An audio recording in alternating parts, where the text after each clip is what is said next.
colleague you think? Matt. Is that Matthew? Shop Matthew? Yeah. Do you live locally, Matt? Lancashire. Whereabouts in Lancashire do you live? Why? What's your surname, Matthew?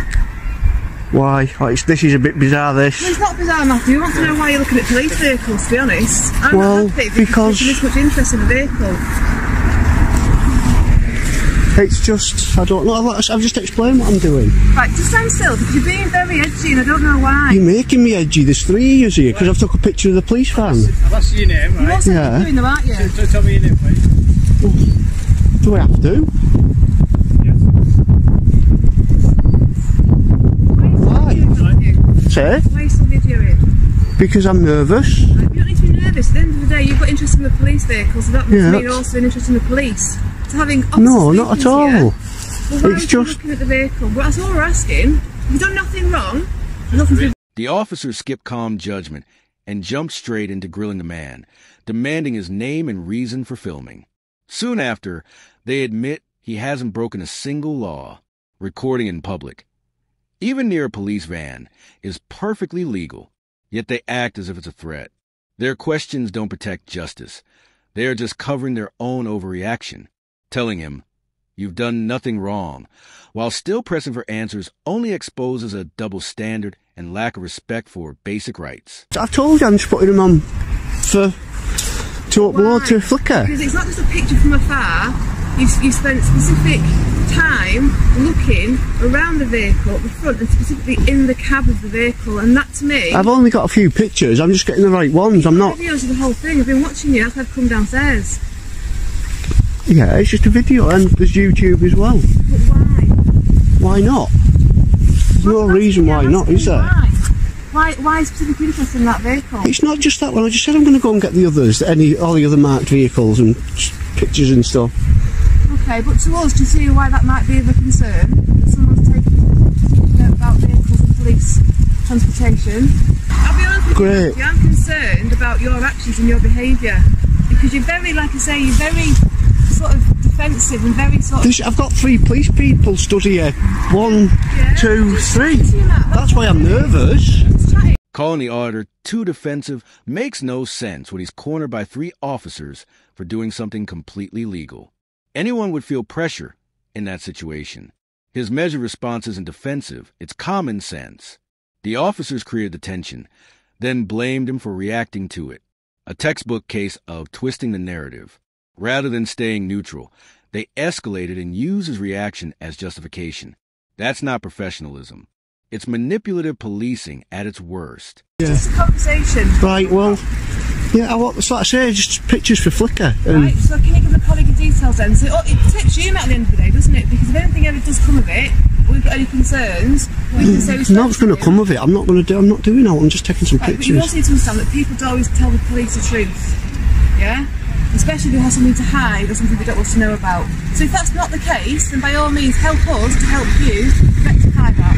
Yeah? So you're saying you've done nothing wrong, and I'm not saying that you have, I'm just asking you the questions of what you're actually doing. If you've done nothing wrong, you've got nothing to hide, and there'll be no reason why you aren't happy to pass your details to my colleagues so we can make sure who you are. Yeah? When the officer says, "If you got nothing to hide, you should give your details," he twists the law completely.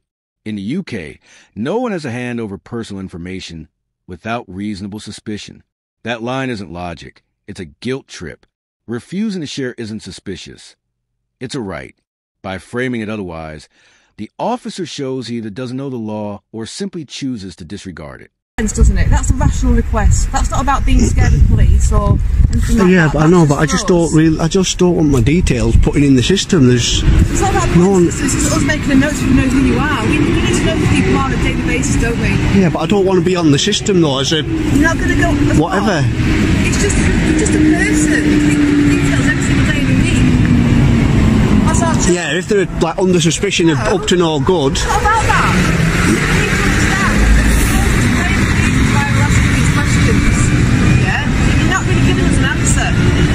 I have done. I'll give you an answer straight away. I'll leave the details so we can verify it all. That's all we're asking. I've told you what I'm doing though. Right, but I'm not happy with what you're saying, Matthew. Great. I'll be honest. So I have to give him the details then? I'm asking you politely to give him... The auditor calmly explained He was photographing a police van for his Flickr page, a legal, harmless hobby. But the officer brushed it off, saying she wasn't satisfied and pressed for his details. That's not how the law works. Authority isn't based on feelings. It's based on legal standards. Her discomfort doesn't equal suspicion, yet it quickly turned into an ID demand. That's not policing. It's pride taking over. And it shows why this kind of behavior must be called out. Right, I tell you what, we'll search you under Section 43. Section 43, the most Counter-terrorism Act. the most abused section there is. Section 43 of the Counter- You do know that's an unlawful. I'm not going anywhere. You do know that's an unlawful arrest. It's not an arrest. It's an unlawful arrest. I'm not arresting It's you. an unlawful I said you've been detainment. detained for the purpose It's an of unlawful search. detainment. Counter-terrorism Act. Okay. And you will learn that this is not a crime. Okay. This is not a crime. So you're officially. When the auditor asks, "Do I have to give my details?" the officer skips any legal explanation and jumps straight to detaining him under anti-terror laws. No threat, no aggression, just a peaceful question met with force. Section 43 is meant for genuine terrorist suspicion, not for someone filming in public, yet it's often stretched far beyond its purpose. In the year ending March 2023, 166 stops were made under Section 43, but only 29 led to terror-related arrests, less than 3%. The numbers make it clear this power is being misused. Right, could I just get your collar number and your name? Search. So this colour there, 1639, 2408, And your names? 90. No, you don't have my name. Not under counter-terrorism. I don't think so. I'll be investigating this if you do not tell me your name. Counter-terrorism, you only need a collar number. Collar number. I'm not a terrorist though. I'm taking pictures of the police search vehicles. is under terrorism legislation. Grounds for the search is what we've explained, okay? Your furtive nature. So your PC 1639 and your name is please. No. You need to state your name. No, don't. You do need to state your name. It's not an argument. We don't need Right. to, and you're not getting it. You're 1639. So you're all going to back him up. 2190. Under Pace Code A, and even Section 43 of the Terrorism Act, officers must identify themselves by giving their name, badge number, station, and reason for search. Code H, which covers terrorism, doesn't erase that duty unless it's a rare covert case. In public stops like this, providing a name and collar number is standard, and if asked, there should be no hesitation. About please. Nope. Right, I am requesting a sergeant because this is unlawful. This is unlawful. I'll turn it off. I will turn it off. Let me turn it off. What are you doing again now? I know, I'm allowed If you're to. going to be doing that, you've got to expect that we are going to ask questions as to why you didn't. We need to keep the public Yeah, I safe. understand that. You've got to ask Our questions main as to why I'm duty is doing to it. keep them safe. That's what we do. We serve the public and we keep them safe. What's your Okay, current address, Matthew? You can pause that now. You're going to give that, aren't you? Quite happy. All right, well, I'd rather not give that then. Right, okay. That should be keys, isn't it? So I can ask you, Matthew, to not to do this anymore. I'm allowed to do it. You've searched me. You've unlawfully searched me. It has been well, we'll find out about You've that. been video. You've been nice as pie and understanding. As soon as you're back on your video, you're starting to be. Because I was detained. Because I was detained. No. I'm not shouting. I'm not swearing. I'm just arguing my case. After the Section 43 search turned up nothing, as expected, the legal grounds for stopping the auditor were gone. But instead of admitting that, an officer said, "Can I ask you not to do this anymore?" A subtle push to control a lawful activity. The auditor's reply was perfect. "I can do it, and you search me." Rights don't vanish after a search, and police don't get to dictate legal behavior.